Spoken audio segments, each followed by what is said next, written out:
La volonté sur ce premier temps d'échange, c'est vraiment de donner la parole à un certain nombre d'acteurs, de professionnels qui sont engagés suite notamment à Chido, mais aussi d'autres qui sont présents ici et qui vont intervenir, qui en fait travaillent à Mayotte depuis déjà de nombreuses années. Donc on a vraiment aussi euh, un ensemble de participants qui pour le coup vont pouvoir témoigner en faisant état des actions qui sont déjà engagées, évidemment, pour répondre à l'urgence. Et il y a encore, évidemment, de quoi faire. Et puis, d'autres témoignages qui vont plutôt peut-être mettre en perspective des actions pour la reconstruction de l'archipel, vis-à-vis desquelles il va y avoir la nécessité de trouver des soutiens, de voir comment, effectivement, cette mobilisation se poursuit, peut-être comment elle se coordonne. Il y a déjà de nombreuses initiatives qui ont été lancées. On a par exemple, juste après cet échange, le CUE de Mayotte qui organise aussi un temps d'échange. Ce soir, c'est la Cité de l'Architecture et du Patrimoine qui organise une table ronde sur Mayotte. Donc on voit effectivement que là, il y a une convergence d'actions, d'informations, de communication. Le mouvement de la frugalité, évidemment, a réagi aussi très rapidement hein, suite à l'événement pour témoigner d'un soutien dans un premier temps, et puis de là, d'une mobilisation dont on va voir comment elle peut se structurer. Donc plusieurs témoignages, Sylvia Frey, Attila Chessial, donc à Rapa, qui sont là présents à Mayotte depuis, notamment pour Attila, depuis très très nombreuses années. Caroline Leloup, donc Obic Architecture, qui est intervenue il y a peu et qui est encore aujourd'hui à Mayotte pour le compte de la Fondation Architecte de l'Urgence. Caroline Aubry, qui elle représente véritablement la Fondation Architecte de l'Urgence. Lola Paproki et Nicolas Delon, encore eux architectes, qui interviennent aussi sur un certain nombre de programmes en construction aujourd'hui, de chantiers en partie en bois, en terre crue. Enfin, vous allez nous expliquer tout ça. Nicolas Perbonne, qui est aussi mobilisé sur ces mêmes équipements. Olivier Gaujard, alors je ne sais pas si Olivier est là, qui là aussi développe et en tout cas soutient depuis de nombreuses années tout ce qui relève de la filière bois. Et enfin, Mathias Combrelin, qui agit à différents niveaux et qui, là, pour le coup, interviendra au titre de culture permanente.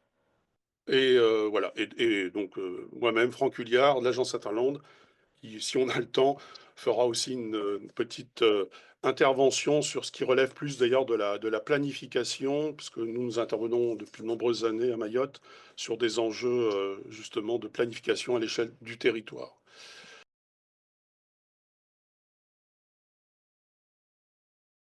On constate aujourd'hui que la reconstruction est déjà en route. On l'a vu de façon spontanée avec les bidonvilles qui n'ont pas tardé à- à se reconstruire très très rapidement dans les jours qui ont suivi le cyclone. On le voit aussi avec la nature qui est déjà en train de euh, montrer quelques signes de vigueur. Tout ça est quand même un peu malheureusement contrasté avec les incendies qui sont en cours en ce moment à Mayotte et qui ont déjà détruit beaucoup d'hectares de forêt. Ce point-là est relativement inquiétant. Et globalement, tout le monde est déjà en œuvre pour reconstruire. On va dire chacun à son échelle, parce que évidemment, on fait avec ce qu'on a. Il n'y a pas de matériaux, il n'y a pas de tôle, il n'y a pas de bois. Euh, et le peu qu'on en trouve coûte très cher. Voilà, pour quelques mots à mon niveau.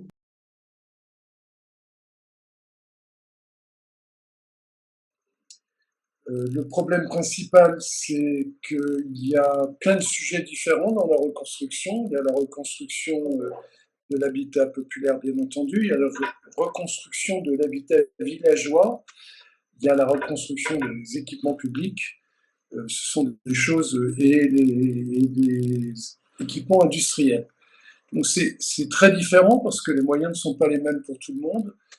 Le sujet peut-être le plus celui qui va prendre le plus de temps, c'est la reconstruction de l'habitat villageois, parce que c'est un habitat qui a été financé par les habitants eux-mêmes, et quand ils ont perdu leur toit ou leur étage, il n'est pas certain qu'ils arrivent à retrouver des moyens au travers des assurances ou au travers des aides qui leur permettent de véritablement reconstituer leur maison. Donc ça, c'est un point important parce que ça porte à peu près sur 20 000 logements au moins. Voilà. Donc, l'habitat villageois, les gens se débrouillent, mais il est bien évident qu'ils ont perdu beaucoup et qu'ils n'ont pas forcément les moyens de récupérer du bois, de récupérer des tôles, de récupérer des bras aussi pour les aider dans ce domaine. C'est peut-être celui qui est le plus en difficulté. Les équipements publics vont se reconstruire. Je crois que tout est à peu près lancé. Ça va prendre du temps aussi parce que c'est beaucoup d'équipements publics en même temps, portant sur le même corps de métier, c'est-à-dire charpente, couverture. Je rappelle que l'essentiel des destructions, ce sont les charpentes et les couvertures. C'est un petit peu de maçonnerie, mais surtout charpente et couverture. Et les matériaux nécessaires aux charpentes et couvertures, c'est pas simplement le bois, la tôle, c'est aussi la quincaillerie. Et la bonne quincaillerie, c'est aussi des entreprises capables de travailler. Donc on est en face d'un gros chantier de plusieurs milliers de maisons et ça ne va pas se faire en 5 minutes. Donc ça va nécessiter du temps. Aujourd'hui, les villages sont loin d'être curetés, c'est-à-dire qu'on n'a pas retiré des toits les tôles abîmées, on n'a pas retiré des toits les tôles tombées, les tôles qui sont accrochées aux arbres, qui sont dans les allées, etc. Tout ça, ce n'est pas fait. Donc le nettoyage est loin d'avoir être fait. Voilà. Pour nous, pour moi, en tout cas en termes de chantier, le plus important, c'est de nettoyer au plus vite. Le nettoyage, c'est aussi une question presque de priorité psychologique. Si c'est nettoyé, si c'est cureté, si c'est bâché, ce sera plus facile de s'organiser. Ce n'est pas encore le cas. Alors on manque de bâches, bien entendu, de bois, de tôle, de bras et de temps. Voilà, et de méthodes aussi, parce que dans tout ça, il n'y a pas beaucoup de méthodes réelles. Alors, beaucoup de diagnostics, certes, et encore partiels, et pas beaucoup d'organisation territoriale. Je dirais qu'il faut s'organiser territorialement. Il faut que il y a à peu près 200 quartiers, si on simplifie. Chaque quartier doit pouvoir s'organiser. Voilà.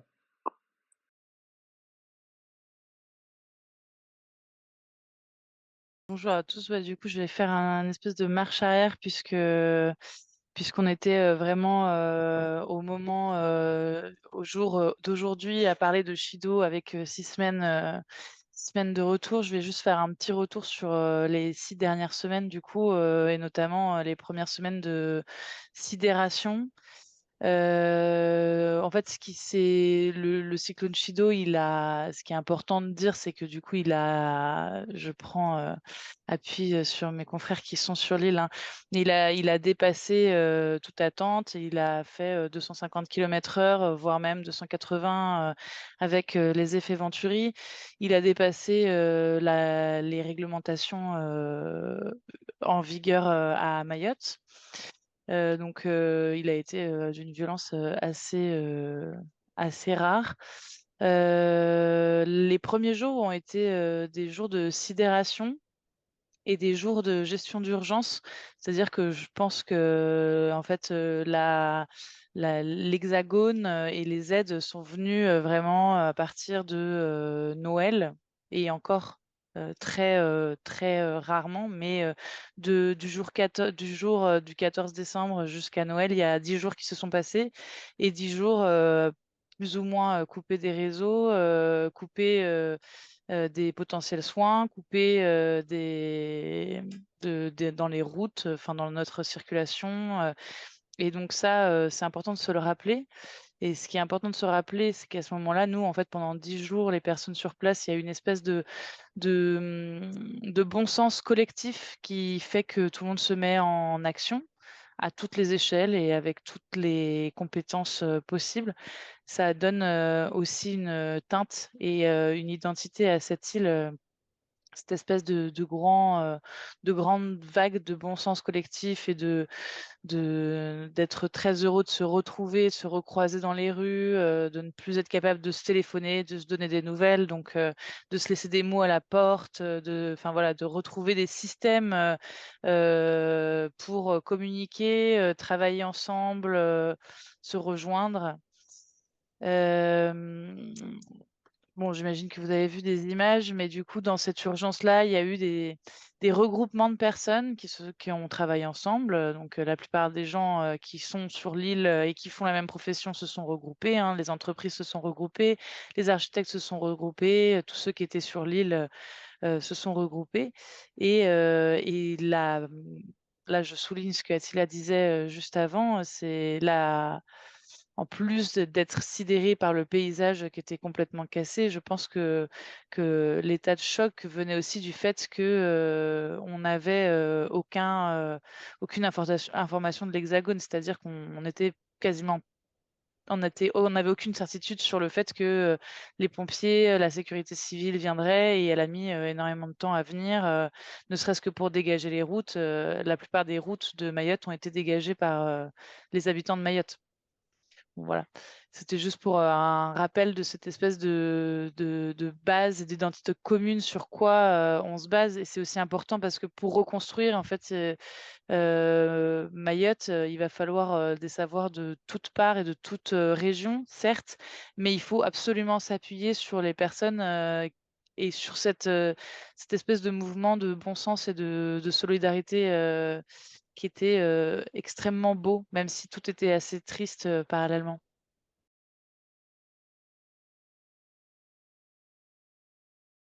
Moi, je suis donc arrivé à J+21.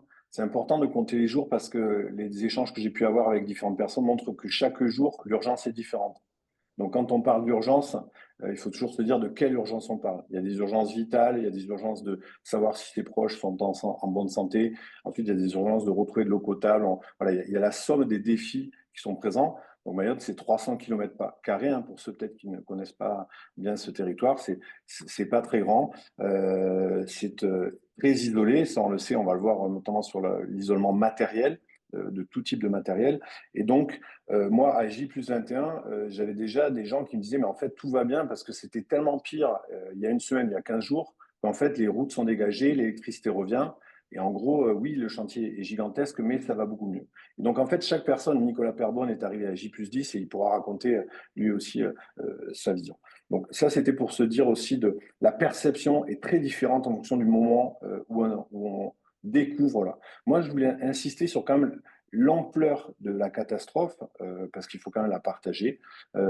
C'est à la fois des dégâts humains. Aujourd'hui, il y a une sorte de convergence sur le nombre de décès. On ne va pas certainement en reparler, mais on sait qu'il n'y a pas de grands écarts entre ce que les uns et les autres peuvent dire, mais un très grand nombre de blessés. Donc, c'est des dégâts humains importants qu'il faut garder en tête. C'est des dégâts matériels qui nous concernent en premier lieu de par notre profession. C'est des dégâts naturels, que ce soit la forêt, que ce soit l'agriculture, que ce soit les coraux. On a une architecte de notre équipe, la Bérénice, qui allait faire une plongée de reconnaissance et qui nous a dit que les coraux avaient été ravagés. Donc, il y a des endroits qui étaient remplis de coraux. Aujourd'hui, la roche est à nu, comme si elle avait été poncée. Donc voilà, c'est pour montrer un peu la violence globale. Et c'est surtout des dégâts psychologiques que moi, vraiment, j'ai pu mesurer, où là, on est clairement dans une situation de choc post-traumatique, d'avoir vécu ce phénomène extraordinaire, d'avoir eu très peur pour soi, pour ses proches, etc. Et donc, je pense qu'au fil de tout ce qu'on pourra se dire, on pourra toujours aussi garder cette conscience-là, notamment pour ceux qui, comme moi, n'ont pas vécu ce traumatisme. Il se trouve que moi, j'ai été présent quand il y a eu la deuxième alerte cyclonique, et que donc, j'ai eu l'impression de remonter dans le temps où on reçoit un message sur son téléphone du préfet qui dit alerte rouge, confinez-vous, faites des réserves d'eau, etc. Donc, c'était un peu particulier parce que les gens m'avaient raconté ça et tout d'un coup, un mois après, j'étais en train de le revivre. Et le dernier dégât, c'est un dégât organisationnel, pardon, c'est un peu dur à dire, opérationnel, où là, on voit aussi que ce cyclone a révélé l'état des acteurs publics dans leur désorganisation, dans le fait que, par exemple, il y avait un seul douanier qui pouvait faire rentrer des containers du port de Longoni, et du coup, il y avait des centaines de containers avec de l'eau potable, mais il ne pouvait en sortir que 5 par jour. Donc, en fait, on manquait d'eau parce qu'il n'y avait qu'un douanier, ou que le système qui identifie le contenu des containers est tombé en panne, Et donc, en fait, on ne sait plus qu'est-ce qu'il y a dans chaque container. Et donc là, si vous voulez, on va parler de robustesse et de frugalité, etc. Mais on a sous les yeux aussi une sorte de mise à nu des charpentes, comme Attila a parlé, de mise à nu des modes constructifs, mais aussi de mise à nu de nos organisations collectives, publiques, associatives ou des entreprises qui sont présentes. Et ça, c'est aussi pour moi vraiment un sujet très important avant de savoir par quoi il faut commencer. On en parlera tout à l'heure. Voilà. Donc, je voulais juste vraiment clarifier cette somme de défis et du coup, ça revient vraiment à une question d'organisation. Et c'est ce qui doit être au cœur, je pense, de nos questionnements. Et j'ai pas du tout la réponse. Et je pense qu'il faut avoir beaucoup de pincettes avec tout ça, mais c'était pour vraiment vous partager ce sentiment-là. Et je terminerai en disant que avant d'y aller, j'étais beaucoup en contact avec nos équipes. C'était impossible d'imaginer la situation. Et en rentrant après 2 semaines sur place, c'est très difficile d'en parler également. Donc on est dans un double déficit. C'est à la fois de ne pas pouvoir imaginer tant qu'on n'y est pas, et quand on l'a vu, une difficulté aussi à raconter parce qu'on n'est pas préparé à ça. C'est extrêmement violent, traumatisant, et je veux vraiment rendre hommage à tous ceux qui ont traversé ça et qui sont là aujourd'hui, parce que c'est vraiment inimaginable au sens premier du terme. Voilà.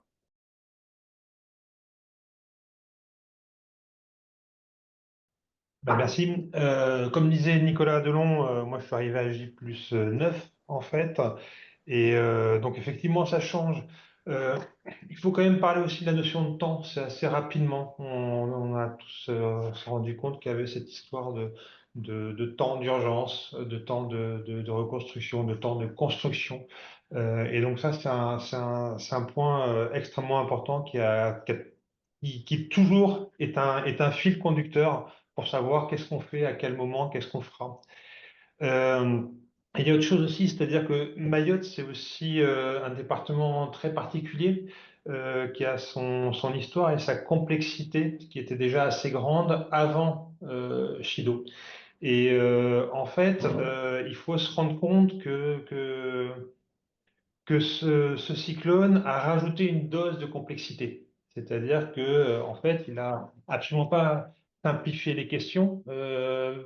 Vu de loin, à un moment, on a presque pu se dire, mais ça va simplifier quelque chose. Non, pas du tout. Ça s'est superposé. Et la complexité est extrêmement grande. Elle est grande sur les thèmes qui sont évoqués. Attila en a parlé, la question effectivement des bidonvilles et des bangas, du logement, des équipements publics, du retard sur les équipements publics. Il y a plein de choses qui s'entremêlent. Et il y a également aussi des jeux d'acteurs extrêmement forts et extrêmement entremêlés.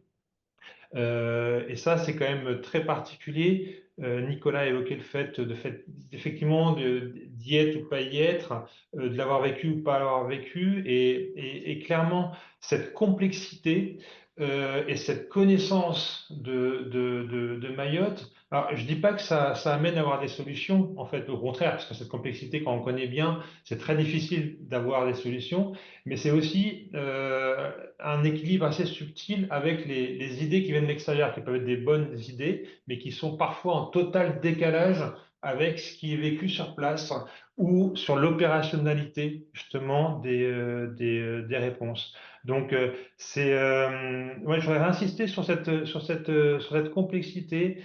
Euh, et par exemple, on s'est rendu compte même de décalage entre nous. Je ne sais pas si tu te souviens, Nicolas, avant de venir, on a tout de suite parlé, par exemple, des questions de BTC, de frugalité, justement, ces questions-là, et qui, à ce moment-là, en fait, étaient décalées par rapport à cette réalité. Elles sont importantes.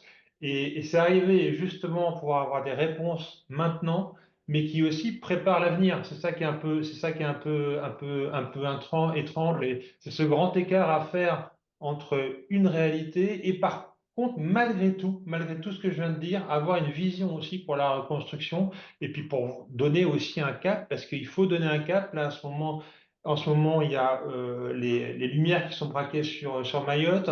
Il y a peut-être des réponses qui peuvent arriver, ne serait-ce que des moyens. En tout cas, là, il n'y a pas le choix, il faut faire quelque chose, en fait. Donc, il faut aussi, de toute manière, il y a un embranchement Et donc, je pense que cet embranchement, il est très important, même si, il faut le dire, actuellement, on ne sait pas dans quel sens ça va aller. Ça, on va en parler un petit peu plus tard, sur savoir quel est le cap, en fait, et la coordination de tout ça. Mais ça peut-être ça viendra un petit peu plus tard dans les discussions.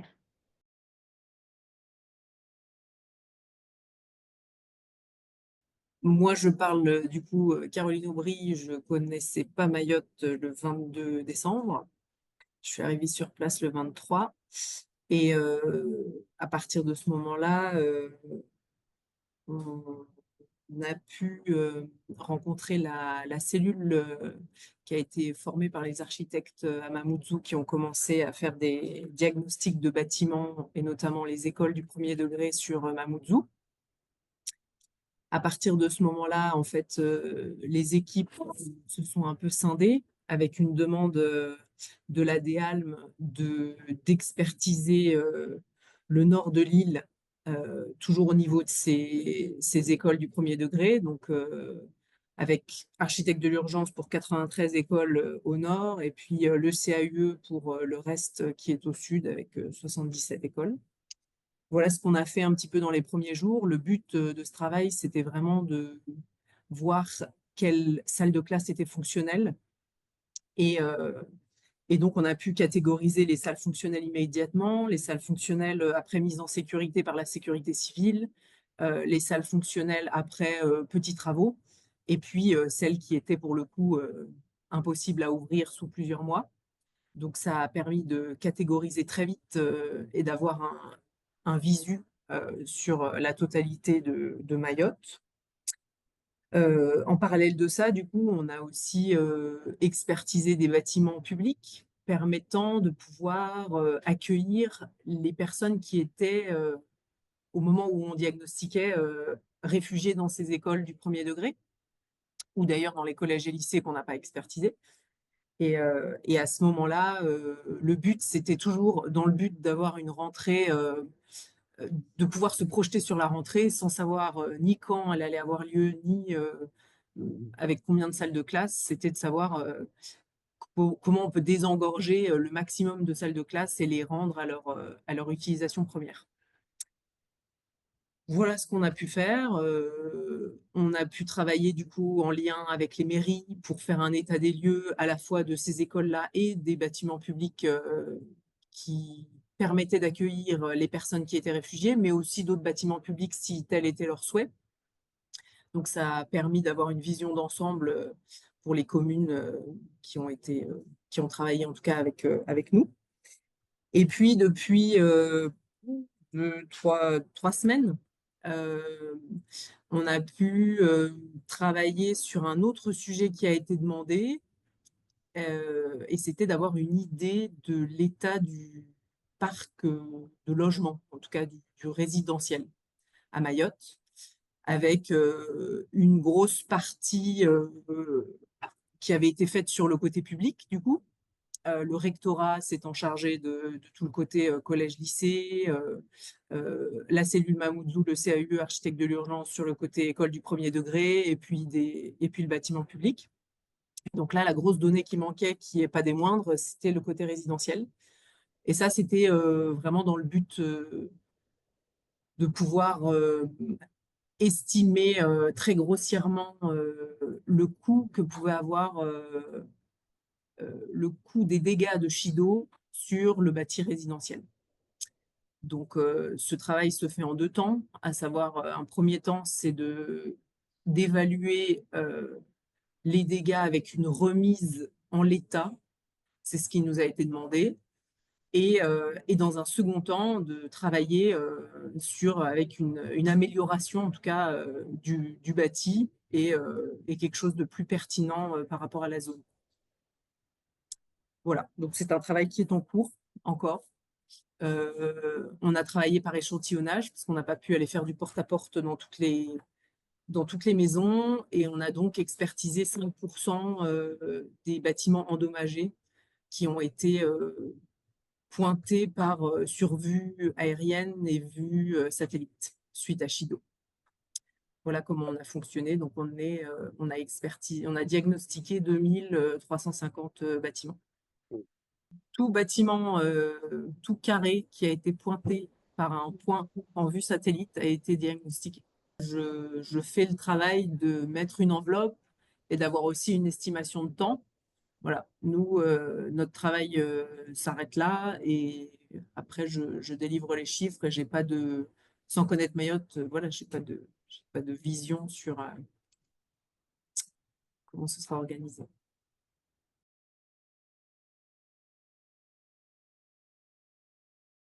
Très bien. Et d'ailleurs, sur les quartiers dits informels, après, vous nous direz comment vous les appelez. Est-ce qu'il y a eu, alors là, de façon peut-être plus générale, mais vous, Caroline aussi, euh, déjà des premiers diagnostics ou des premiers états des lieux, même si ça s'est reconstruit, hein, comme le disait effectivement Attila.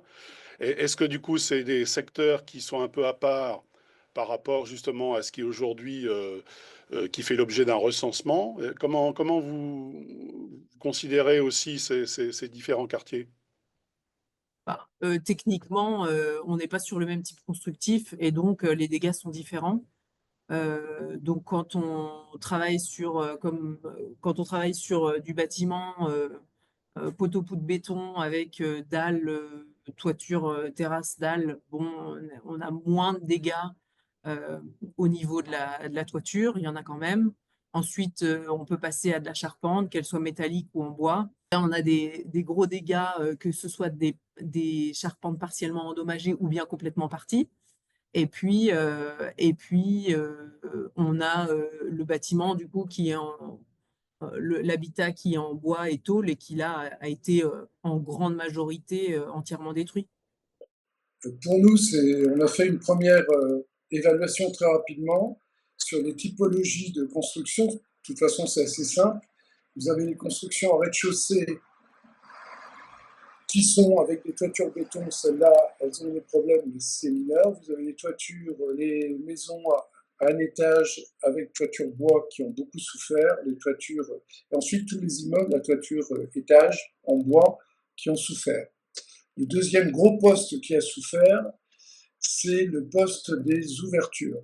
Beaucoup d'ouvertures contemporaines, c'est-à-dire plus larges, avec des grandes vitres, avec des grandes baies vitrées, ont été des pièges pour les habitants qui avaient ça chez eux, tout simplement parce que beaucoup de ces vitrages ont explosé, ont blessé des gens, il y a des fenêtres qui sont tombées sur les jambes de personnes, donc on a eu beaucoup de dégâts secondaires avec les ouvertures.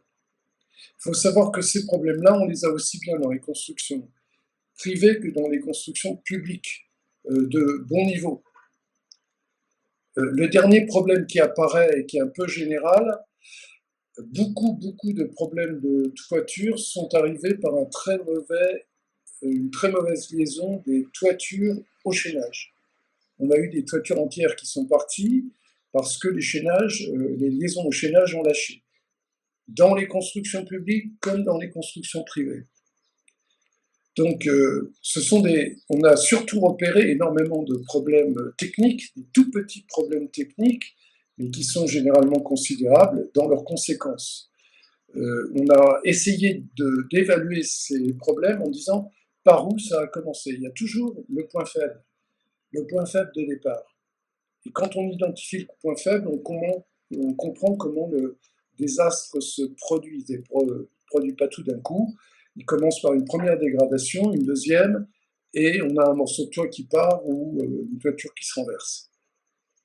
Alors on a travaillé là-dessus, on travaille toujours là-dessus, et c'est vraiment très technique, et c'est des petits détails de rien du tout qui ont été oubliés par les professionnels et qui ont entraîné de nombreuses catastrophes, y compris dans les très gros bâtiments. Donc c'est des faiblesses du genre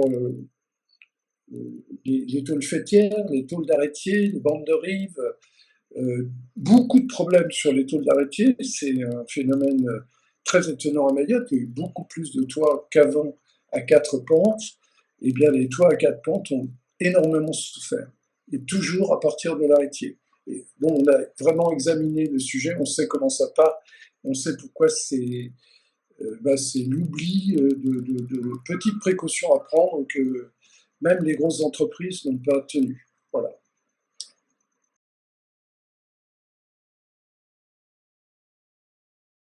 Très bien, merci beaucoup. Alors peut-être qu'on poursuit là, au regard de ce vaste chantier. On a beaucoup là évoqué surtout la situation des actions qui sont menées aujourd'hui et c'est tout à fait logique. C'est vrai que vous êtes quand même en train de dire qu'il y a un chantier colossal qu'il va falloir engager, qu'on n'a pas forcément derrière tous les moyens, y compris humains, pour l'engager.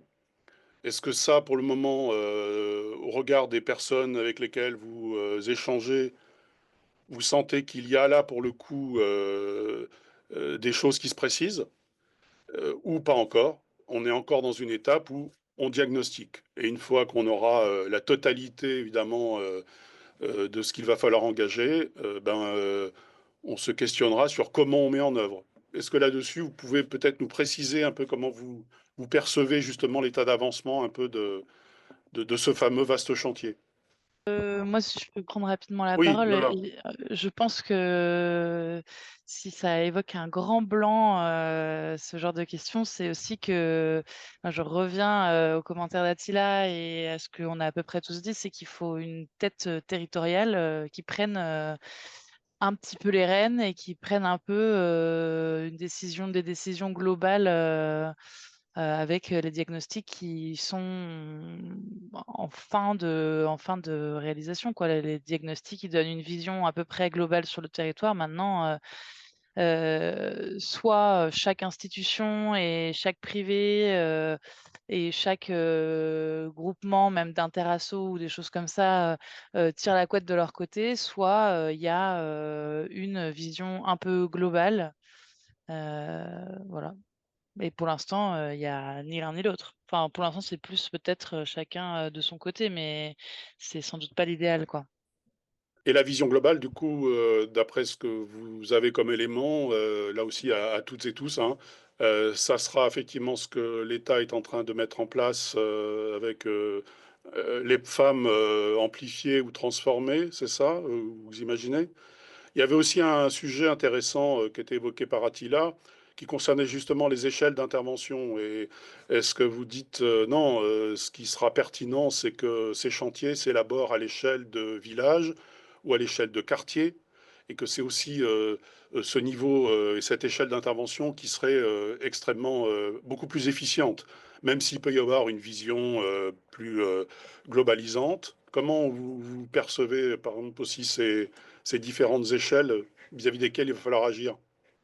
La question des échelles et des acteurs aussi, Oui, parce que tu parlais tout à l'heure de l'EPFAM, donc pour ceux qui ne connaissent pas, c'est l'établissement public foncier d'aménagement de Mayotte qui devrait reprendre avec un général qui doit arriver aussi la direction en fait de la reconstruction. Il y a le CAUE qui a eu un rôle aussi important et qui a encore un rôle clé de voûte et qui justement devrait avoir piloté le conseil pour les particuliers pour la reconstruction, donc mm, avec des idées qui sont lancées, par exemple, donc je ne sais pas si ça va aboutir, mais je sais qu'il y a des idées qui ont été lancées, comme d'avoir aussi des architectes un petit peu, c'est lancé par l'ordre des architectes hein, et repris par le CAUE sur les architectes commis d'office qui pourra accompagner les particuliers, par exemple. Donc chaque fois, c'est des questions complètement différentes. Sur la reconstruction, alors c'est assez étrange parce que d'un autre côté, il y a la reconstruction pour les particuliers parce qu'elle n'est pas que technique, évidemment. On a parlé des questions d'assurance et donc après de financement. Pour l'instant, moi, j'ai vu passer que des questions de frais, de prêts bonifiés. Donc, donc il n'y a pas de financement disponible. Et de l'autre côté, nous, par exemple, on a recommencé, on essaye de recommencer à lancer nos chantiers, en fait, hein, parce que justement, les entreprises ne sont pas, sont pas taillées en fait pour travailler avec du particulier, par exemple.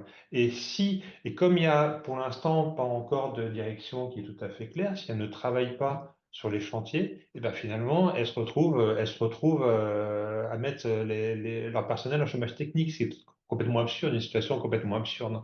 Donc, il faut réavancer, il faut réamorcer la pompe. Et pour l'instant, c'est qui va diriger ça, qui va donner un sens à cette reconstruction et construction, et qui va hiérarchiser aussi les actions.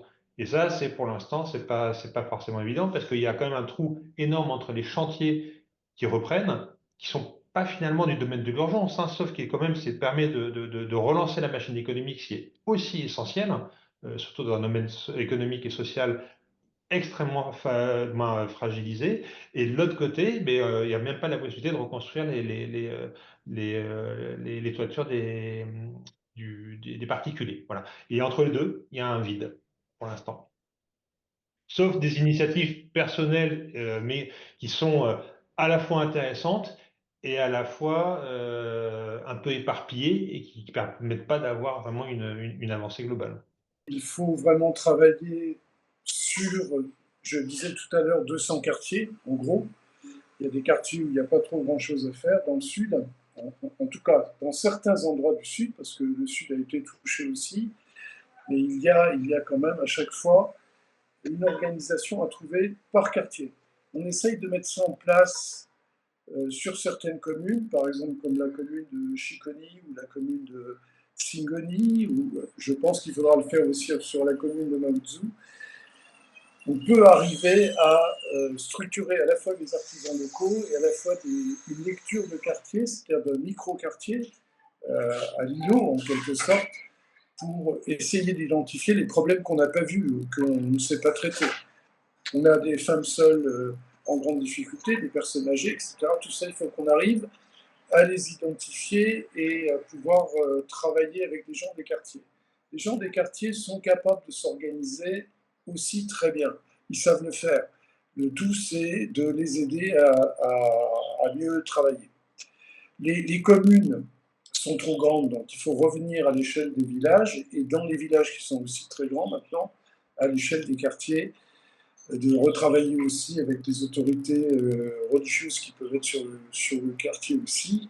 Il y a les femmes, bien entendu. Voilà, il y a plein de réseaux humains qu'on peut mobiliser et qui permettent d'identifier les cas les plus difficiles.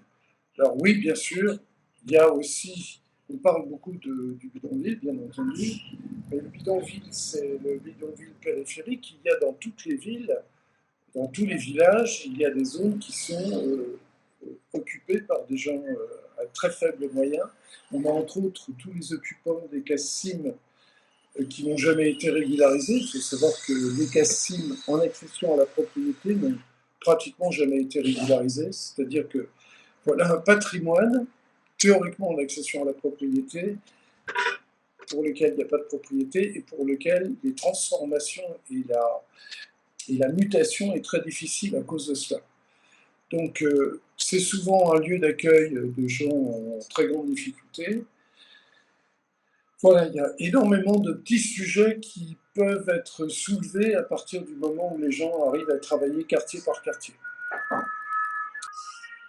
Là, je pense que c'est plus facile de... Enfin, il y a un divorce un peu entre le travail que l'on fait avec l'ingénierie, je dirais, de haut niveau, expatriés, etc., et la population qui, bien sûr, s'organise elle-même. Elle est solidaire par village, c'est évident qu'il y a de la solidarité par village. Il peut y avoir des oppositions, mais il y a de la solidarité.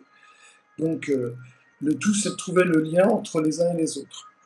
Le grand chantier, c'est comme on l'a évoqué, hein, il y a différentes échelles, il y a différents sujets, tout dépend de quoi on parle. Mais on a un problème évident, c'est qu'aujourd'hui, on n'a pas de matériaux. Et le peu qu'on en trouve, ils sont délirants. Là, on a eu des premiers devis sur une opération. Le devis qui était à 70 avant Chido, il est passé à 180 aujourd'hui. Ah oui, d'accord. C'est une échelle. Voilà, après ça se travaille, il faut voir, mais on a appris, enfin c'était prévisible, hein, mais on est dans du délire. Mais surtout, bon là c'est pour un chantier qui est dans le cadre d'une opération qui se poursuit, mais monsieur lambda qui veut réparer son toit, aujourd'hui il ne peut pas. Voilà.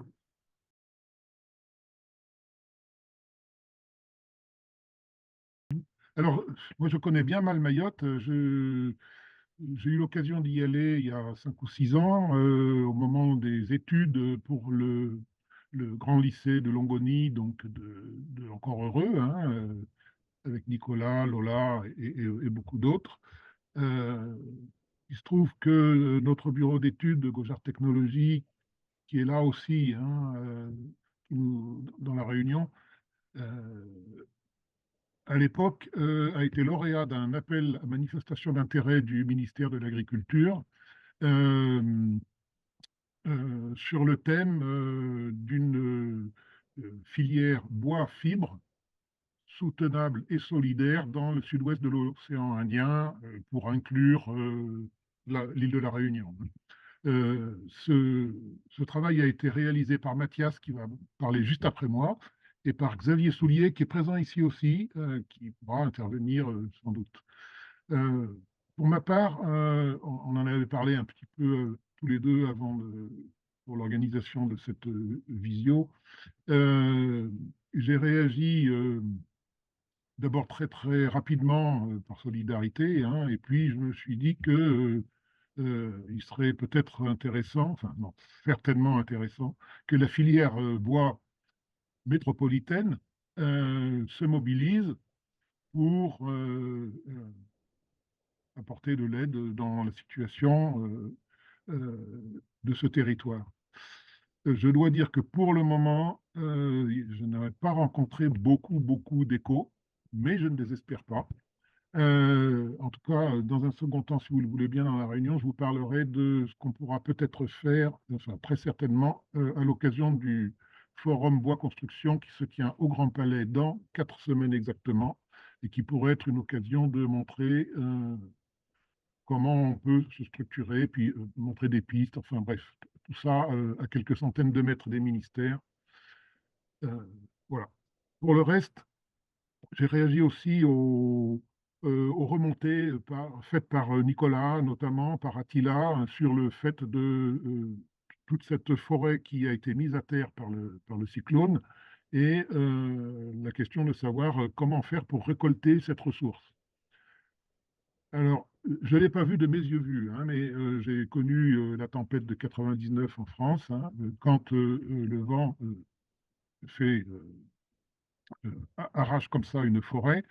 On se retrouve avec ce qu'on appelle des chablis, c'est-à-dire des arbres tous enchevêtrés les uns dans les autres, et qu'il est extrêmement difficile ensuite d'aller récolter.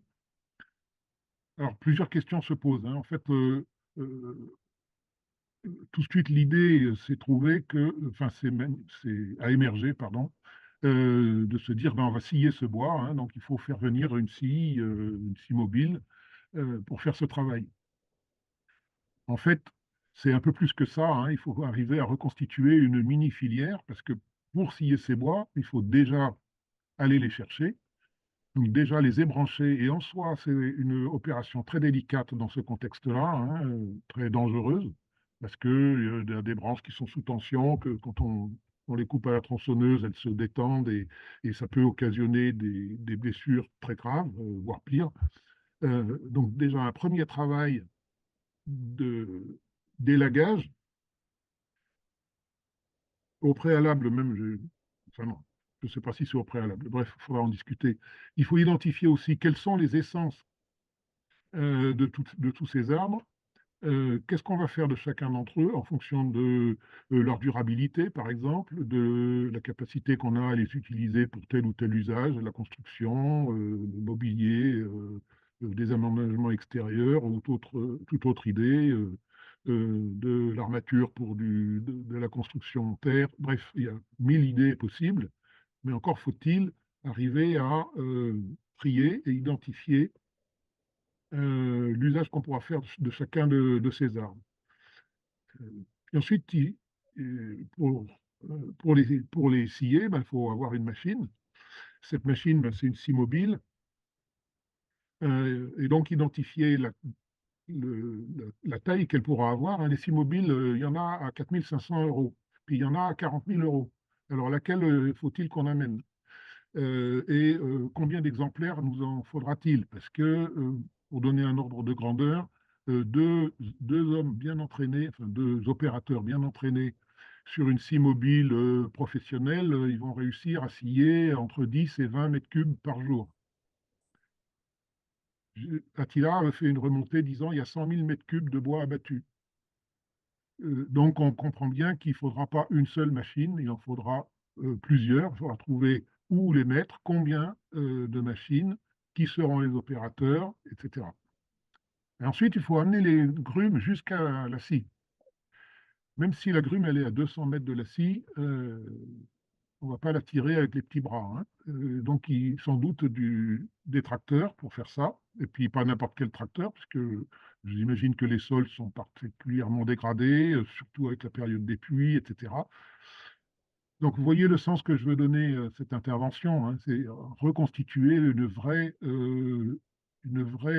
filière bois, même si c'est une mini filière bois, même si c'est une filière bois éphémère. Parce qu'il faut aussi se dire que, alors je ne l'ai pas vu de mes yeux vus, mais si la quasi-totalité des arbres ont été abattus, quand ceux-là auront été traités, il faudra attendre 30 ans avant de rescier les suivants, hein, parce qu'il faudra que ça repousse. Donc, comment on construit cette activité éphémère qui, pour autant, doit être performante au sens des matériaux produits. Donc, quelle section, quelle longueur, ça, je pense que nous tous, ce sera peut-être le plus facile à imaginer. Mais ces bois, où est-ce qu'on les stocke? Pendant combien de temps? Comment est-ce qu'ils seront commercialisés? Par qui? Tous ces travaux-là devront être effectués par des opérateurs qui seront dans quelle structure seront-ils salariés? Comment seront-ils couverts? Par quelle assurance? Etc., etc. C'est-à-dire que, pour commencer, il y a beaucoup de préalables. Sur lesquels j'espérais bien arriver à mobiliser la filière bois. Je n'ai pas renoncé. Je suis là maintenant en contact avec le délégué interministériel à la filière bois, qui est l'ancien président de France Bois Forêt, donc qui connaît bien tous ces sujets. C'est un forestier lui-même. J'espère qu'on va réussir à avancer un petit peu parce que la démarche solidaire ne suffira pas pour traiter un problème de cette taille, hein, clairement.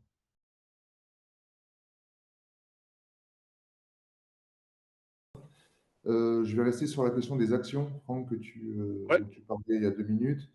Aujourd'hui, il y a 3 actions qui sont menées assez concrètement. Alors, la première, elle a été posée sur les conseils d'Olivier. Ça pose la question comment donner la parole aux artisans mahorais dans ce processus de reconstruction. Là, la première action qui a été posée, c'est de chercher à inviter Babali,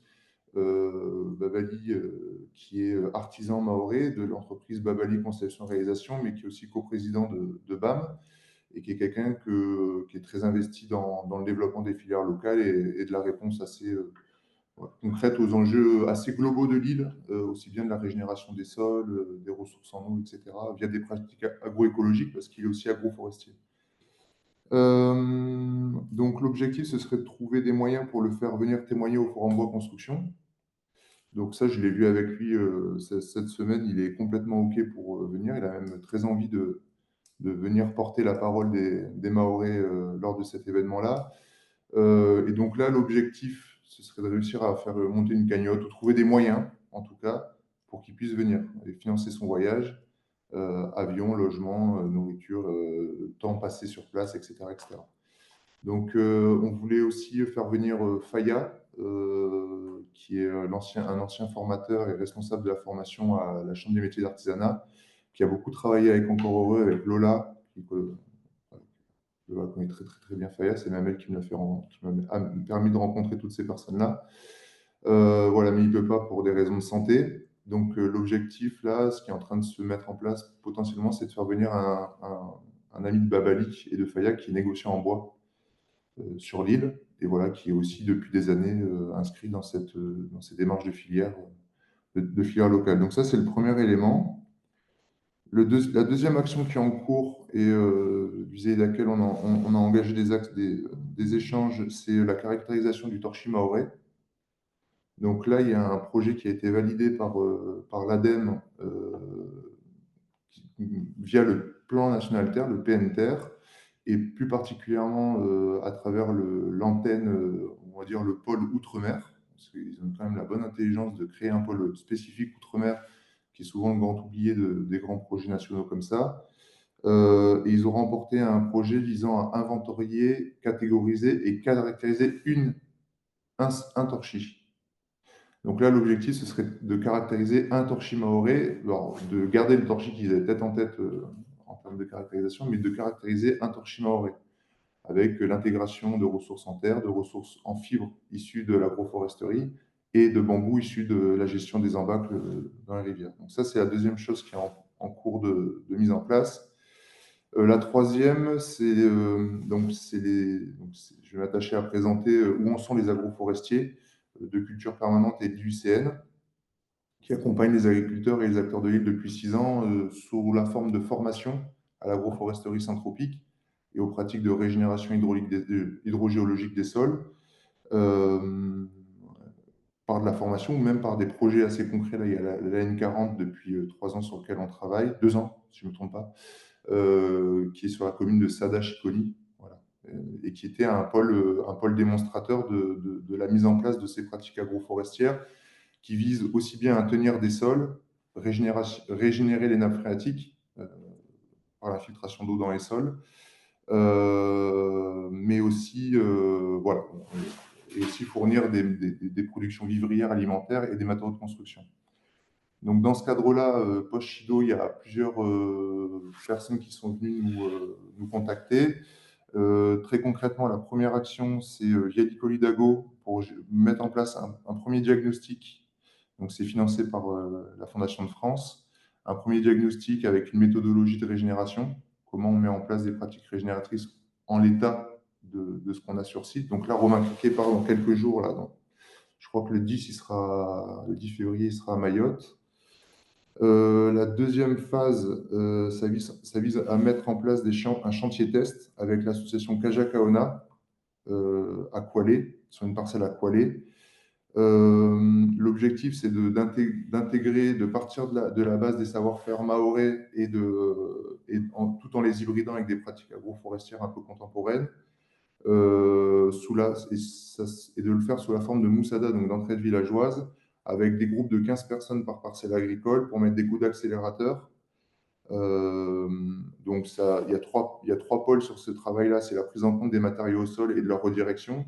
Qu'est-ce qui va en construction, qu'est-ce qui va en apport de biomasse au sol, qu'est-ce qui va permettre de faire des fascines pour éviter les glissements de terrain, etc., etc. Il y a aussi, donc ça c'est aussi un élément dans la démarche de culture permanente avec ses partenaires, c'est aussi de décloisonner. C'est que les agroforestiers et les architectes parlent ensemble pour voir comment les projets de filière qui vont valoriser du bois en construction peuvent s'articuler avec des programmes de régénération de sol pour éviter le suraccident et les glissements de terrain, les pénuries en eau. Dans ce cadre-là, il y a un élément qui est assez stratégique, c'est le fait de valoriser, donc c'est les retours que j'ai de terrain et des agroforestiers, c'est de valoriser une partie des bois qu'il y a sur site sous la forme de pépinières pour faire en sorte qu'on puisse parce qu'il y a beaucoup de choses au sol et qui vont être difficiles à revaloriser ou à replanter ou à régénérer ou à refaire pousser. Donc de bouturage, de petits plants, de semis, voilà, de tout un tas de choses comme ça qui sont inventoriées pour faire en sorte que lorsque les projets de débardage seront mis en place, qui d'ailleurs ils vont être en partie mis en place pendant les projets agricoles, par des projets agricoles, puissent directement trouver des plans à réintégrer tout de suite. Et ensuite, il y a des mesures environnementales de choix d'essence endémique qui vont être définies pour répondre à des besoins vivriers, mais aussi de matériaux de construction. Là, on a fait un premier jet sur la base de l'expérience qu'on a de Mayotte, qui est assez solide quand même. Mais en même temps, l'idée de cette moussada, de cette grande moussada avec le projet de Kwalé, ça va aussi de produire un REX et de remettre en question les hypothèses qu'on a, parce qu'on l'a déjà fait, mais avec la réalité de terrain, post-Chido, avec tout ce que Nicolas a présenté en termes aussi bien d'état psychologique des populations, de relance de l'économie, comment on fait en sorte de payer des mamans ou des papas qui vont faire à manger lors de cette moussada pour faire en sorte que les gens qui sont sur le chantier puissent manger. Enfin bref, c'est vraiment une analyse assez complète sur ce plan-là. Donc là, il y a des premières préconisations qui ont été mises en place sur la valorisation des ressources au sol, que ce soit des troncs en fascines, sur des fascines en courbe de niveau, pour venir retenir les sols et éviter les glissements de terrain. Et puis au pire, s'il y a un peu de sédimentation par érosion, par ruissellement, faire en sorte que cette terre elle soit retenue. Ça, c'est vraiment un point important à avoir en tête. C'est que ce sol, si on le perd, ça va être vraiment de plus en plus compliqué de cultiver et de produire des ressources. Ça peut aussi être des petits branchages sous forme d'éclisses.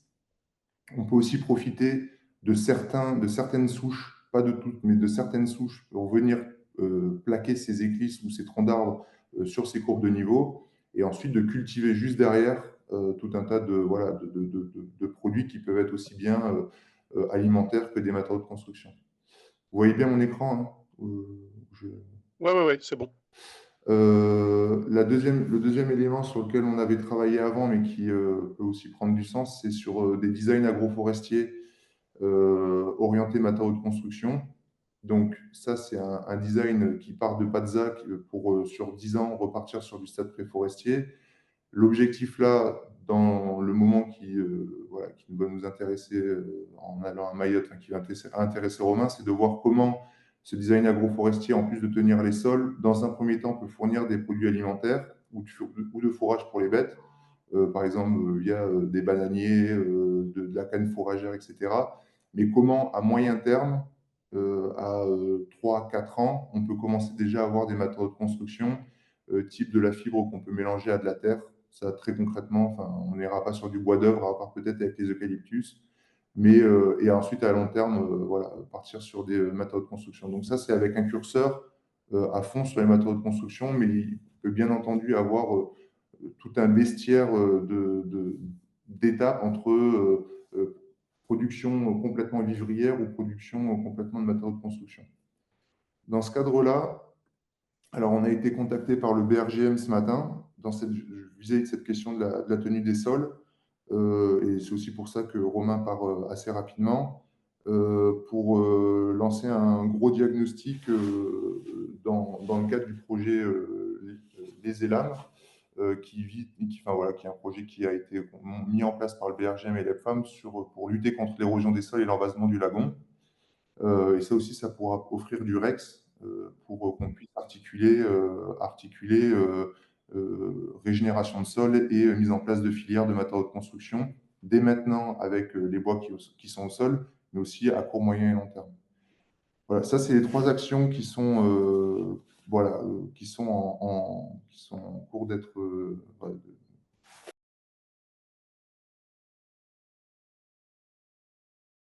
Alors peut-être comme le temps passe, je peux vous proposer aussi, pour compléter un peu toutes ces approches que vous venez d'exposer, ce qu'on mène aussi avec un collectif là, qui s'est mobilisé très tôt, dont Mathias d'ailleurs fait partie, et qui donne peut-être aussi une certaine idée de ce que l'on pourrait, de ce dont on dispose en fait, en matière de données et peut-être de mise en perspective d'un devenir pour l'archipel. Je vais passer très rapidement, mais vous allez vite comprendre en fait le travail qui est mené depuis déjà plusieurs années et qui relève vraiment de la planification. Donc un collectif qui s'est mobilisé, en grande partie présent ici dans cette visio, mais surtout pour mettre en perspective des chantiers que vous avez évoqués et qu'on a en fait proposé très très tôt, puisque le 15 décembre, on a commencé à rédiger finalement cette proposition d'ouvrir ces différents chantiers et qui font surtout état de réflexions qui ont été menées il y a déjà quelques années sur la planification de l'archipel, à la fois dans le cadre d'une opération d'intérêt national qui avait été amorcée et à la fois dans le cadre du schéma d'aménagement régional. Si je vous dis ça, c'est parce que se sont fixées aussi à ce moment-là les perspectives en matière de nouvelles infrastructures, en matière de nouveaux espaces habités, pour l'archipel en matière d'équipement. Et ce qui nous paraît intéressant de croiser avec tout ce que vous venez d'évoquer, c'est comment, à partir d'un certain nombre de ces projets qui permettent de mieux structurer justement cet archipel demain, en termes d'enseignement, de formation, de pôles universitaires, d'espace économique, de logistique, on a certainement derrière à appuyer d'une certaine manière, avec peut-être la structuration de filières, ce projet pour le devenir de Mayotte, ce projet beaucoup plus évidemment global.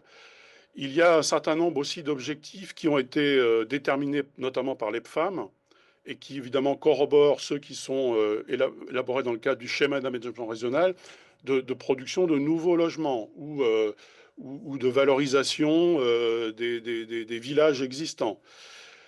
Ça donne un certain nombre d'objectifs chiffrés. Ce n'est pas forcément le chiffre qui est important, mais ce qui nous paraît intéressant de partager avec vous, et y compris dans la suite, eh bien, c'est qu'on sent qu'il y a là un certain nombre de perspectives avec derrière du financement et notamment appuyé par les femmes pour réaliser, pour construire ou pour autoconstruire. Hein, on a différents types d'actions qui sont engagées. Ça n'est pas que de la reconstruction neuve.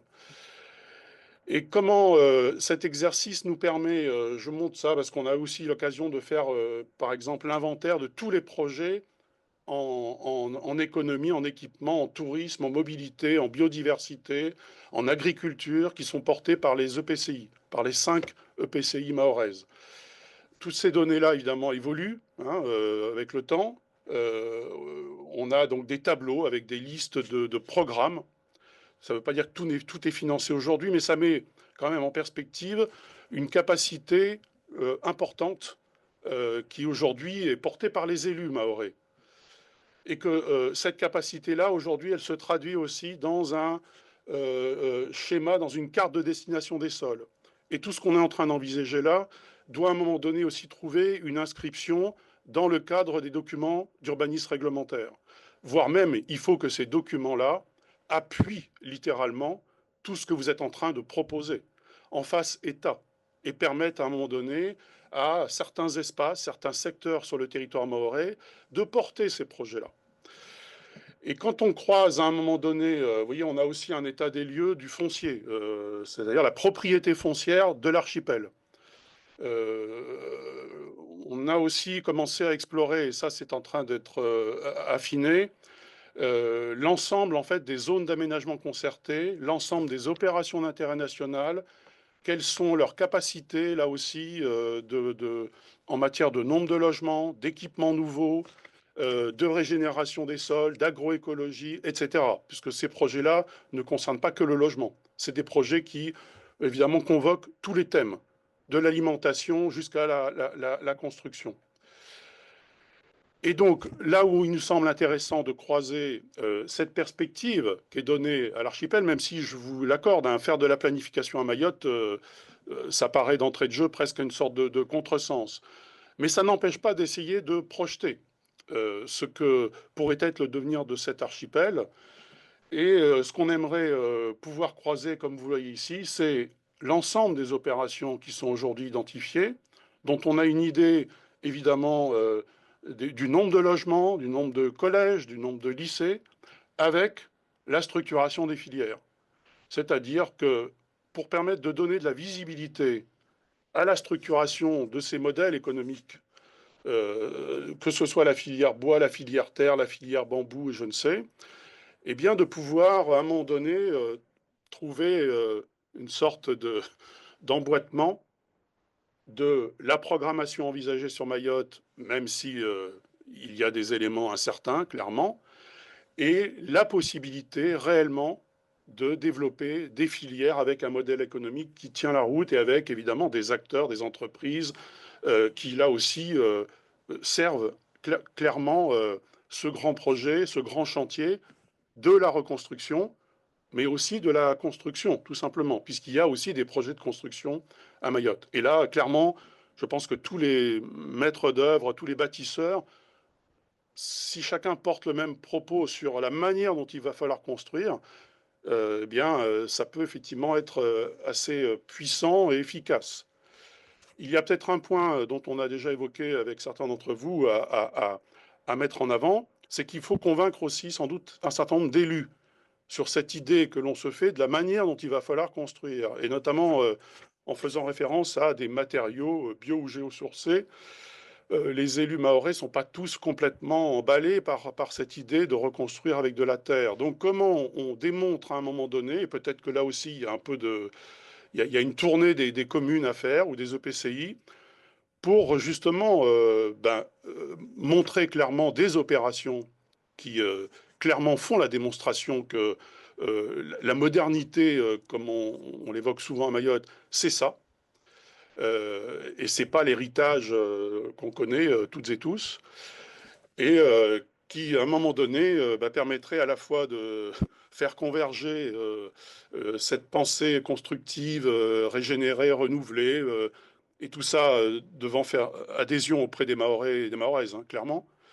Mais derrière, c'est peut-être là où je trouve que dans à la fois l'équipe, le groupement, là, je sais pas, le collectif qui est en train de s'agréger, ensemble, j'ai l'impression qu'on on aborde le sujet à tous les niveaux. L'urgence, la perspective d'une reconstruction qui structure et qui met en avant des modes de production qu'il faut amplifier. On a bien compris qu'il fallait changer d'échelle dans une forme de massification par exemple, de la filière terre.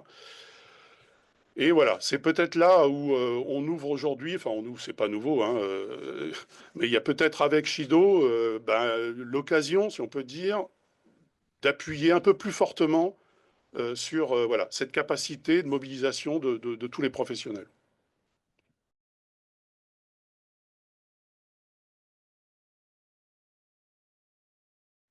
Et je vous propose du coup d'ouvrir là cette fois-ci un peu le débat. On a encore une vingtaine de minutes avec les participantes, les participants. Si vous avez d'autres questions, si vous souhaitez prendre la parole, n'hésitez pas avant que l'on termine cette première session.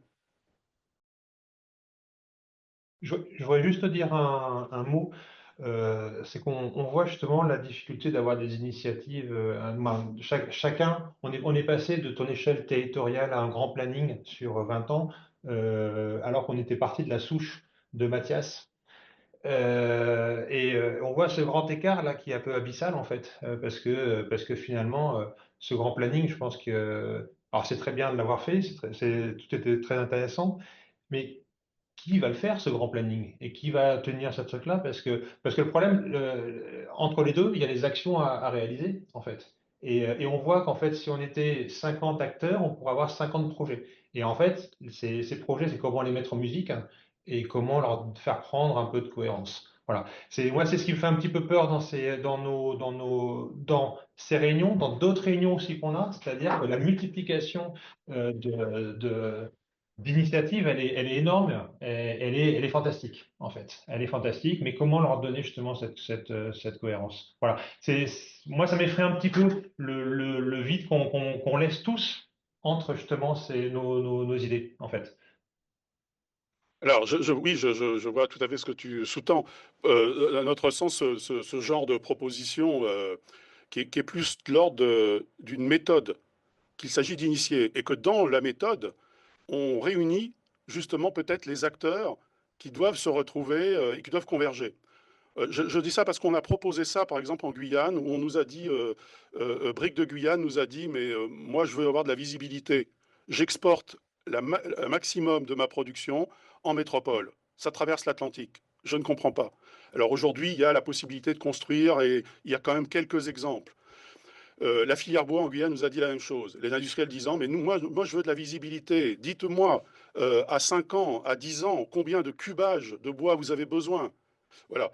Alors, je ne dis pas qu'il suffit de le dire et que tout va dérouler. Il n'empêche qu'avec l'interlocuteur qu'on a, comme les femmes, qui portent déjà un certain nombre de projets, plusieurs milliers de logements, hein, si déjà à ce niveau-là, et là nous avons un interlocuteur, si déjà à ce niveau-là, on sent qu'il est clairement affirmé qu'il faut qu'on structure des filières dans l'ensemble de ces nouveaux projets, qui vont émerger sur l'archipel. On a peut-être une chance de donner plus de visibilité à des entrepreneurs qui souhaitent structurer des filières. Et pour le moment, on en est là dans la réflexion. Je ne sais pas réellement ce qui se produira. Je suis d'accord avec toi. On ne fait pas d'illusions, hein, mais on sent qu'il faut au moins poser ça sur la table. Et là, on a besoin, par exemple, de voir comment les architectes qui sont maîtres d'œuvre, les bâtisseurs disent « Ah, mais nous, on est capable de vous dire sur telle opération qu'on peut imaginer les besoins en tel type de matériaux. » Si on cumule l'ensemble, peut-être qu'on va s'apercevoir que, bon, on ne peut pas y répondre évidemment aujourd'hui, mais dans une perspective, y compris avec ce que vient d'exposer Mathias, d'anticipation, je le dis, puis en même temps, j'ai totalement conscience que ça se trouve, rien ne se produira. Hein. Mais je pense qu'au stade où on en est, il faut tout est à proposer pour voir qu'est-ce qui vient, qu'est-ce qui accroche, qu'est-ce qui n'accroche pas. Ça, c'est clair. Hein. Mais l'idée, vraiment, c'est aussi en réaction à ce qu'on a entendu d'un certain nombre d'industriels qui avaient besoin de visibilité. Dans les années, alors je ne sais pas de revenir en arrière, mais ce qui s'est passé dans les années 80 à 95, nous avons mis en place un appareil de formation populaire à la construction, qui portait sur la brique, qui portait sur le bois, la pierre, qui portait sur les constructions publiques, et on est arrivé à former comme cela près de 500 ouvriers à une époque où ça paraissait, on partait de zéro pratiquement. Mais on était dans une formation populaire. C'est-à-dire qu'on avait en gros un appareil de 50 entreprises qui avaient chacun à peu près 10 ouvriers qui travaillaient dans les différents villages. Aujourd'hui, on est bien loin d'avoir cette structuration de formation populaire. Il faut retrouver cela si tu veux que ça marche et qu'on ouvre des nouvelles façons de construire. Aujourd'hui, le mode de construction dominant, il est le mode de construction sur non seulement Mayotte, les Comores, la Tanzanie, Madagascar. C'est le même. La formation populaire des maçons de cette zone, c'est ce qui se produit dans l'océan Indien. On n'a pas, si on veut réussir, il faut qu'on soit auprès des artisans et des petits artisans, en même temps des entreprises, mais que ce que l'on propose soit assimilable par tous les ouvriers que l'on fait travailler. Et ça, le problème que tu dis, la filière, oui, les filières, très bien, ça veut dire beaucoup de continuité dans la commande, ça nécessite aussi beaucoup de continuité dans la formation, et la formation auprès des gens, et des artisans, c'est fondamental. Et là, on est en déficit aujourd'hui là-dessus. Donc, oui, si on est capable de former, oui, si on est capable d'encadrer, oui, si on est capable de structurer quelque chose qui est en quelque sorte de la formation populaire.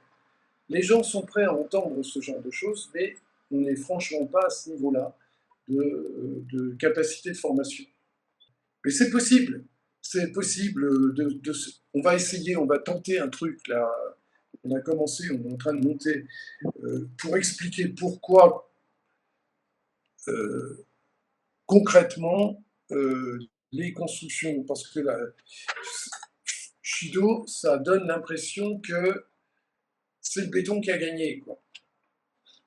Oui, c'est la réaction qu'on a en disant mais est-ce qu'on participe du marché spéculatif porté par des majors, ou est-ce qu'on dit non, c'est le moment de proposer un autre mode d'organisation, une autre pensée, enfin pas une autre d'ailleurs, une pensée qui se fonde sur les ressources, sur des savoirs et des savoir-faire, mais vrai quoi. Enfin c'est pas non plus sur des savoir-faire qu'on développe, parce que si on ne développe pas les savoir-faire, on n'y arrivera pas. Aujourd'hui, on a des ouvriers qui manquent de formation, on a des entreprises qui ont montré d'ailleurs au travers de Shido qu'elles étaient assez légères sur pas mal de solutions. Donc tout ça, il faut faire monter tout ça en puissance. Et bien entendu, il nous manque des outils. Quand Sylvia parlait tout à l'heure des matériaux qu'on importe, c'est pas simplement importer, c'est avoir une chaîne de volonté sur l'ensemble du bâtiment pour avoir les matériaux les moins chers, les solutions les moins chères, etc. etc. Et aujourd'hui, les solutions les moins chères, c'est de faire du mauvais béton et d'employer des gens qu'on paye à bas prix. C'est ça la solution la moins chère. C'est pas la solution d'avenir, certainement pas, mais il faut qu'on en sorte. Et tout à l'heure, la question est de savoir, est-ce que Shido, c'est j'emploierai pas le même mot, mais est-ce que c'est des conditions pour faire mieux et différemment? Et moi, j'ai l'impression là, à ce jour, hein, que pour l'instant, il y a toutes les conditions pour que ça soit moins bien qu'avant, voire extrêmement difficile, voire catastrophique. Il faut relire la stratégie du choc de Naomi Klein qui montre que c'est quand des territoires ont un choc comme ça d'origine naturelle ou une grande catastrophe que c'est là où les pires décisions sont prises parce que les acteurs ne s'organisent pas, parce qu'il y a des solutionnistes qui arrivent avec des solutions clés en main en pensant résoudre des problèmes, parce que l'acteur public, encore une fois, je ne sais pas s'il y a des acteurs publics à cette visio, mais sont autant désemparés que nous. Moi, c'est ce qui m'a vraiment surpris. Moi, j'ai rencontré 3 sous-préfets pendant les 10 jours où j'étais présent. Ils étaient autant perdus que l'ensemble des gens autour de nous et nous y compris. Donc, il y a vraiment un enjeu comme ça et de se dire que si la société civile ou les acteurs associatifs ou les groupes de pensée comme la frugalité ne sont pas très résistants, très soudés, très ensemble et très en train de proposer des solutions à différentes échelles, moi, je pense qu'il faut à aucun moment opposer les échelles, opposer les temporalités. Il faut vraiment arriver à faire un travail de clarification, de savoir qui travaille sur quoi, dans quelles conditions, comment on peut avoir de l'aide, des supports. Et en fait, c'est un défi gigantesque. Et c'est le seul défi sur lequel on peut travailler parce que Sylvia le disait, l'explosion des prix, c'est vertigineux. Alors on peut proposer un amendement sur le fait de bloquer les prix. C'est tout à fait possible, c'est une décision politique. Ça s'est fait dans plein d'autres situations. On bloque les prix de la tôle, on bloque les prix de l'acier. Voilà, il se peut que ça ne plaise pas à tout le monde. Il faut savoir que Colas est propriétaire de la seule carrière de Lille. Donc ça va être dur de bloquer le prix des granulats. Mais en tout cas, vous voyez ce que je veux dire? Pour moi, ça va être très dur de jouer là-dessus. Et nous, en tant que professionnels, dans le cas de la frugalité, qui est la majorité des gens présents ici, il faut qu'on soit dans notre métier. On ne va pas pouvoir tout transformer. Et donc, c'est ce métier-là, comment on s'y implique. Et moi, je voulais nuancer un petit peu les rêves qu'on pourrait avoir sur de nouvelles filières, etc. Nous, sur la BTC, on s'y est épuisé. On n'est pas soutenu à la hauteur par les acteurs publics. Mathias, sur le bambou, sur les sujets qui ont été lancés, il s'y épuise aussi. Tout le monde s'est épuisé à essayer de faire des micro-choses. Et ce n'est pas du tout à l'échelle dont parle Attila. La formation, c'est un sujet gigantesque. C'est vertigineux parce que rien ne se fera de tous les PDF qu'on pourra faire s'il n'y a pas les personnes qui sont prêtes à construire. Je comprends, mais tu ne capitules pas, Nicolas. Absolument, non, pas du tout. Mais ce que je veux faire, si vous voulez, c'est dire qu'il y a plus de chances que ça soit plus difficile qu'avant. Ah bah oui, oui, pour moi. oui. Voilà. Donc, il faut quand même partir avec cette conscience-là. Et pour ça, la réponse collective, pour moi, c'est la seule possibilité. L'enjeu de transparence entre les acteurs est aussi extrêmement essentiel. Il faut savoir que voilà, Mayotte, c'est un territoire qui a sa spécificité, qui a des enjeux de corruption gigantesques, etc. Donc, il faut aussi, on sait ce qui s'est passé en Haïti, on sait ce qui s'est passé dans d'autres sites post-catastrophe où des sommes gigantesques sont arrivées, mais elles ne sont pas allées au bon endroit. Parce que là, on parle très peu des habitants, mais ce qui nous importe quand même, tous et toutes, nous, c'est les élèves pour qui on fait des bâtiments publics, et puis Attila et Sylvia, c'est les gens pour qui ils construisent, etc. Donc, c'est ça quand même le cœur. Il faut s'assurer que 1 euro dépensé par la Fondation de France ou un autre, il arrive bien au destinataire. Sinon, on est sur l'inverse du ruissellement. Et puis, cet enjeu de diversité, il passe par une méthodologie. En fait, il ne faut pas chercher à simplifier. Et chaque personne qui va vous dire « j'ai la solution », moi, je pars en courant. Parce qu'en fait, qui pourrait proposer une solution pour Mayotte? C'est impossible. Donc, je pense qu'il faut vraiment sortir de ce discours solutionniste et il faut trouver des projets d'échelles différentes, de complémentarité, de petite échelle. Voilà, et peut-être que c'est cette somme-là. Je ne crois pas beaucoup à la fable du colibri, mais je pense qu'en tout cas, vu l'énormité du chantier, il faut retrouver quand même des sortes d'autonomie. Et ce qu'on voit, c'est que l'acteur public, pour moi, est totalement défaillant. Et donc, c'est à la société civile presque de prendre ce relais-là. Bon, voilà, c'est l'analyse que je vous fais un peu à chaud, mais c'est vrai, mais en même temps, ce qui est assez clair, c'est que nous sommes, nous, investis et présents dans tous ces réseaux-là. C'est-à-dire que vous êtes effectivement sur le contact avec les élus et maîtres d'ouvrage. Nous, on est en contact avec l'ADEALM, avec les femmes sur des enjeux de planif et l'État. Sur la planification, il y aura des documents de planif. Donc, qu'est-ce qu'on met dans ces documents pour servir à un moment donné tout ce qu'on est en train de dire? Et je suis d'accord avec toi sur le fait que les institutions sont peut-être pas à la hauteur de ce qu'on attend. Et donc, allons-y, démontrons que nous sommes, nous, organisés, nous sommes coordonnés. Et voilà le message que l'on passe. La semaine prochaine, on a de nouveau un rendez-vous avec le ministère de la Culture, que tu connais, que tu côtoies aussi, la transition écologique de nouveau. Si on passe toujours le même message, et pas seul, hein, c'est-à-dire dans ce collectif qui s'élargit, bon, voyons voir ce qui va se passer. Je pense qu'on va renouveler ce temps d'échange et qui permet aussi peut-être de nous tenir informés les unes les autres des démarches qui sont en train d'être avancées. Et je pense que c'est aussi le partage d'informations là qui devient un socle aussi assez déterminant.